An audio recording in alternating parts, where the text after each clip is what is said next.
Bonjour, dans cette vidéo, nous allons voir les différents types d'intervalles dans R à partir d'une droite graduée. Et une droite graduée, c'est la représentation graphique de R, R étant l'ensemble des nombres réels. Alors, à tout moment, on ne peut pas travailler avec tous les nombres réels. Donc, pour un événement donné, on peut enlever une partie de R, donc une partie de la droite pour travailler. Ainsi, au tableau, nous avons une droite avec des intervalles représentés par des couleurs. Donc, on va considérer chaque partie de la droite, donc chaque couleur, et donner maintenant la nature de cet intervalle. Donc, première partie, donc la partie noire qui va de moins l'infini à A, qui représente tous les nombres réels qui sont plus petits que A. Donc, au niveau de la droite, il n'y a pas de crochet. Et on ne peut pas noter un crochet sur la droite parce que si on note un crochet sur la droite, ça coïnciderait avec un nombre réel fini, ce qui n'est pas le cas. Donc, sur la droite, il n'y a pas de crochet, mais au niveau de la notation, nous, on note un crochet et on retourne le crochet vers l'extérieur. Au niveau de A, nous voyons qu'il y a bien un crochet au niveau de A.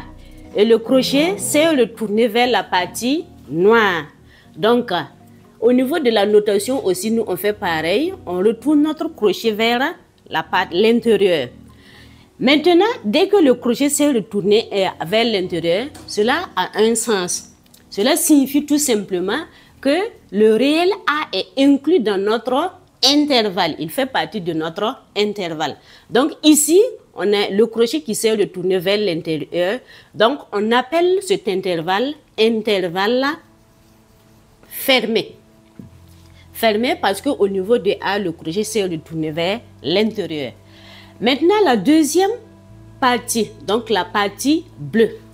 La partie bleue qui va de A à B.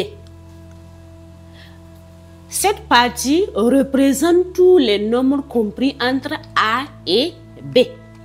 On regarde maintenant sur la droite, le crochet au niveau de A.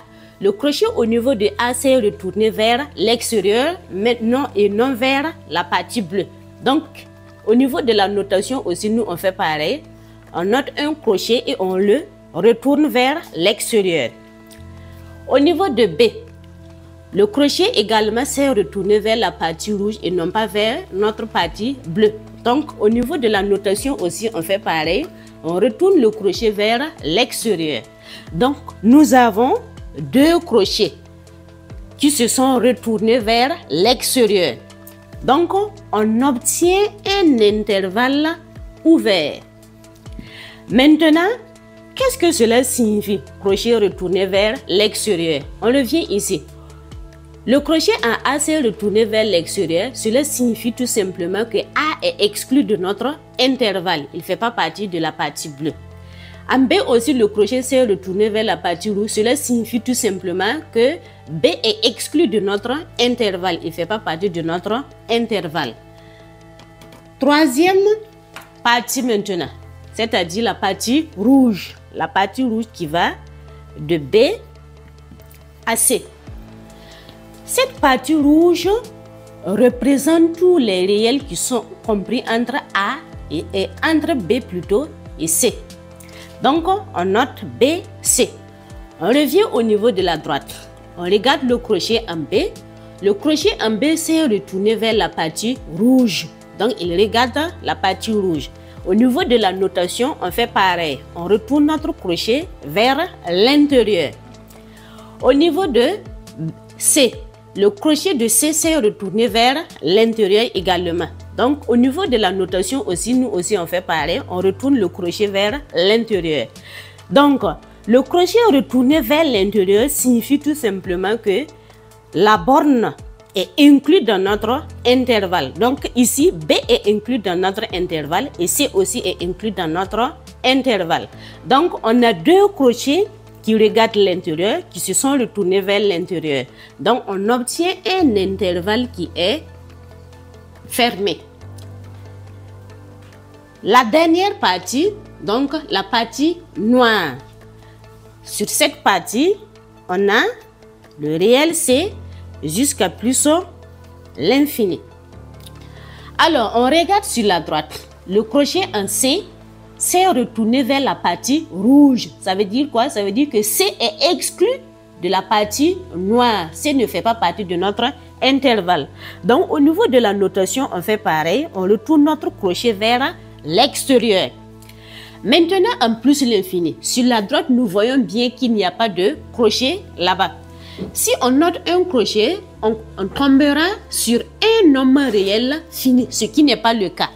Donc, au niveau de la notation, même si sur la droite, il n'y a pas de crochet, au niveau de la notation, on met un crochet et on le retourne vers l'extérieur.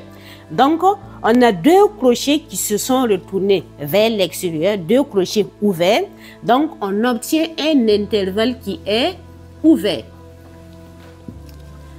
Maintenant, supprimons le réel B et gardons l'intervalle AC, c'est-à-dire les deux couleurs combinées, bleu et rouge combinées.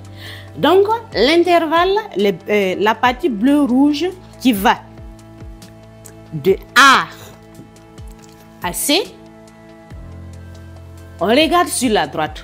Le crochet en A s'est retourné vers la partie bleue et non vers la partie noire du moins et non pas vers notre intervalle, vers l'intérieur. Donc ici, cela veut dire quoi? Ça veut dire tout simplement que A est exclu de notre intervalle. A ne fait pas partie de notre intervalle.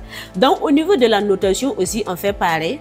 On note un crochet et on le retourne vers l'extérieur.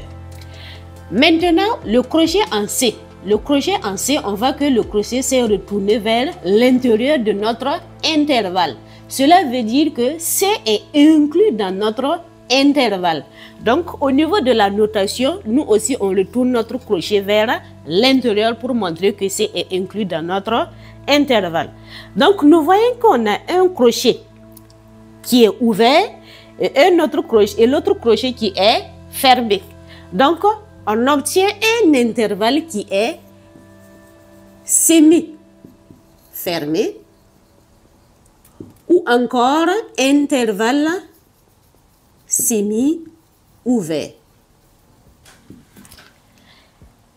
Donc, voilà les différents types d'intervalles. Mais avant de continuer, il faut remarquer que quand on a un intervalle avec un infini, donc avec moins l'infini ou avec plus l'infini, on s'intéresse tout simplement au crochet de la borne qui est finie. Donc, par exemple, ici, on regarde tout simplement le crochet de la borne A.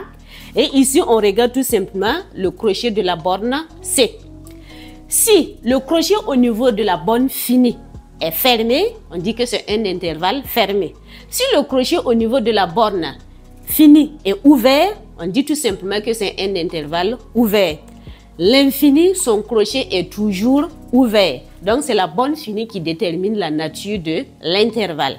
À cela, il faut ajouter qu'en fonction de l'orientation du crochet de la borne inférieure ou bien du crochet de la borne supérieure ou bien des deux crochets en même temps, on peut avoir autre type d'intervalle fermé, autre type d'intervalle ouvert et autre type d'intervalle semi-ouvert ou semi-fermé.